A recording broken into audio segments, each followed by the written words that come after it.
श्री इम्तियाज जलील जी।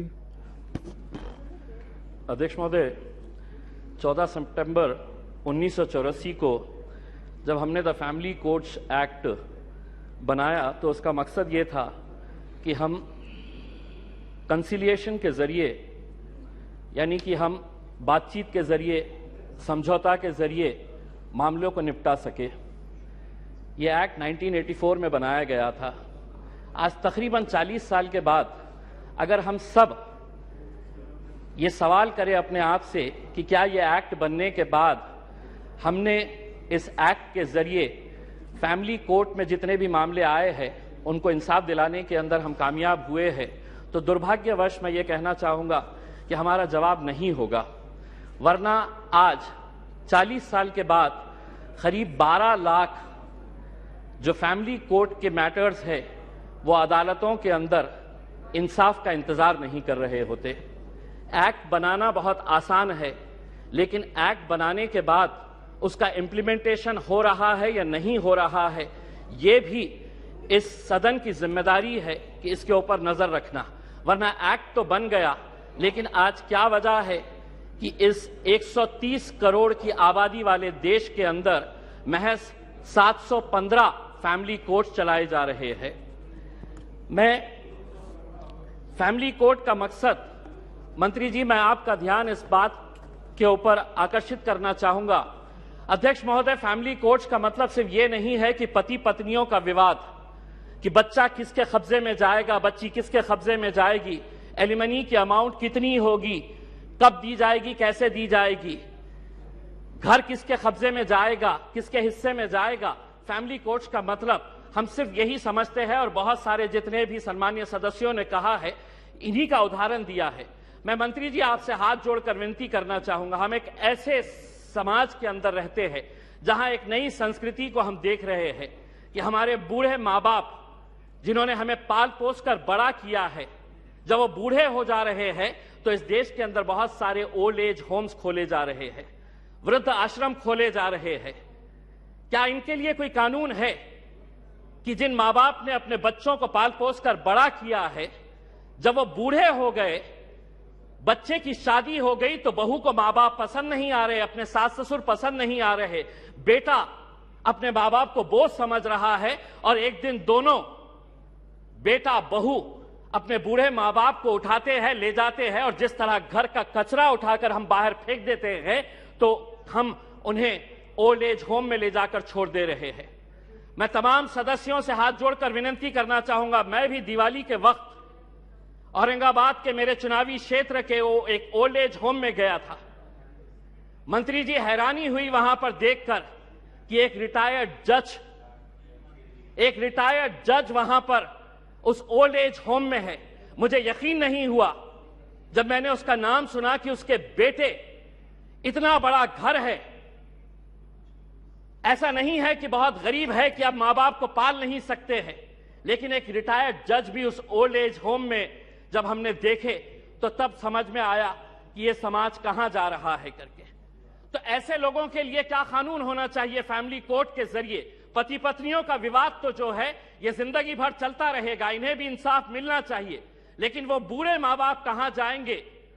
Family court के अंदर कुछ ऐसा सेक्शन लाया जाए कि जो बेटा अपने मां बाप को कूड़ादान समझकर, कचरा समझकर ओल्ड एज होम में डाल रहा है, उसे अखबार के अंदर एक नोटिफिकेशन अपनी तस्वीर के साथ, अपनी फोटोग्राफ के साथ, उस अखबार में उसे ये नोटिफिकेशन देना होगा कि मैं अपने मां बाप को ओल्ड एज होम में डाल रहा हूं।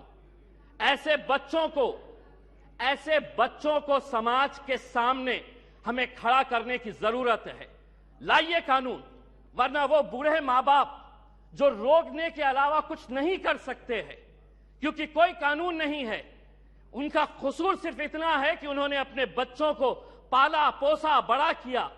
पूना में किसी ओल्ड एज होम के अंदर जाइए, ज्यादातर वो परिवार के बूढ़े मां बाप मिलेंगे कि जिनके बच्चे इंजीनियर हो गए, इंजीनियर होने के बाद वो यूएस में पैसा कमाने के लिए गए, पैसा कमा रहे हैं, लेकिन मां बाप के लिए एक कमरे का घर नहीं है तो ओल्ड एज होम में लेकर जाकर छोड़ रहे।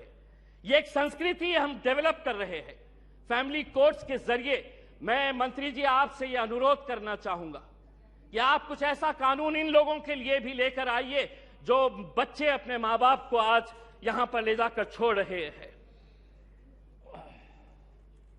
मैं मंत्री जी आपसे एक सवाल करना चाहूंगा। अदालतें तो बन जाएगी, फैमिली कोर्ट्स का ये जो आप अमेंडमेंट लेकर आ रहे हैं, ये सिर्फ हिमाचल प्रदेश और नागालैंड से ताल्लुक है। बहुत सारे जितने भी सम्मानीय सदस्य हैं उन्होंने यही कहा है कि justice delayed is justice denied. Nagaland का एक्ट कब बना था? नागालैंड का एक्ट 2008 के अंदर बना है। अगर यहीं पे अगर हम इतना डिले कर रहे हैं कि पुराने फैसले जो विदाउट पार्लियामेंट के पास किए गए हैं, आज अगर इतने सालों के बाद हम ये अमेंडमेंट लेकर आ रहे हैं कि नागालैंड के 2008 के बाद जितने भी जजेस ने फैसले दिए हैं रेट्रोस्पेक्टिव इफेक्ट से हम इसको आज के दिन पास कर रहे हैं, यानी कि गलती अगर हमारे पास से ही हो रही है तो हम उन अदालतों से कैसे इंसाफ की गुहार लगाएंगे? अदालतें एक्ट बनाना बहुत आसान है। मैं मंत्री जी, आप कुछ दिन पहले औरंगाबाद आए थे, वहां पर आपको लॉयर्स एसोसिएशन ने एक मेमोरेंडम दिया है। अगर से महाराष्ट्र की अदालतों की अगर हम बात करते हैं, 91 sanction post of high court जजेस है। अध्यक्ष महोदय, 91 पोस्ट ऑफ हाई कोर्ट जजेस है, उसमें से महज 56 जजेस है, यानी कि वैकेंसी आप देख लीजिएगा कि तकरीबन 40% वैकेंसीज है। अब मैं आपको अंदर की बात बताता हूं। हाई कोर्ट के जजेस जब अपॉइंट किए जाते हैं तो सुप्रीम कोर्ट का कॉलेजियम इसे डिसाइड करता है। यह पूरा सुप्रीम कोर्ट के कॉलेजियम ने अपना रिकमेंडेशन दे चुका है। क्या वजह है कि सरकार ने इसे इतने सालों से रोक रखी है? क्यों नहीं आप अगर ये मानते हैं, सभी लोग कह रहे हैं कि पेंडिंग केसेस है, तो सरकार की क्या मजबूरी है कि हाई कोर्ट के जजेस जब सुप्रीम कोर्ट कॉलेजियम ने रिकमेंडेशन भेज चुका है तो सरकार क्यों रोक रही है? हम भी जानते हैं, विपक्ष अच्छी तरह से जानता है कि क्यों रोका जा रहा है करके, लेकिन आज जब आप जवाब देंगे तो हम उम्मीद करेंगे कि आप इन फैमिली कोर्ट्स के अलावा, क्योंकि आज आप एक्ट तो अपने आंकड़ों के जरिए पास कर लेंगे, लेकिन सिर्फ इमारत बनाने से इंसाफ नहीं मिलेगा। उस इमारत के अंदर उस कुर्सी के ऊपर बैठने वाले, ये सदन कोई मायने नहीं रखता है अगर वो ये स्पीकर की कुर्सी खाली रही तो।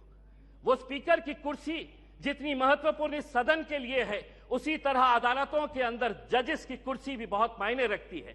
लेकिन अगर आप ये मानेंगे कि नहीं, इतने करोड़ केसेस पेंडिंग है, तो कौन उसका निपटारा करेगा? आप ही करेंगे मंत्री जी, आप ही को करना है। और अगर सुप्रीम कोर्ट कॉलेजियम ने अपना महाराष्ट्र के जजेस का रिकमेंड कर चुका है तो सरकार उसे क्यों रोकी है, इसका जवाब भी आपको देने की जरूरत है। आपने एक ट्रिपल तलाक का कानून लेकर आए थे, इसके जरिए ये भी फैमिली कोर्ट का मैटर है। मैं आपसे पूछना चाहूंगा, उस वक्त फैमिली जब ट्रिपल तलाक का मामला आया था तो बहुत सारे लोगों ने चीख चीख कर कहा था कि हमें मुस्लिम बहनों के साथ इंसाफ करने की जरूरत है। आज वो फैमिलीज भी आपसे पूछना चाहती है, ये एक्ट आपने बनाया आंकड़ों के जरिए, हमारे विरोध होने के बावजूद आपने एक्ट बनाया। अब आपकी जिम्मेदारी है ये बताएं कि एक्ट बनने के बाद कितनी मुस्लिम बहनों को आपने इंसाफ देने का काम किया है, ये उम्मीद करते हैं। धन्यवाद। Thank you. Shri Rajiv Pratap Rudy ji.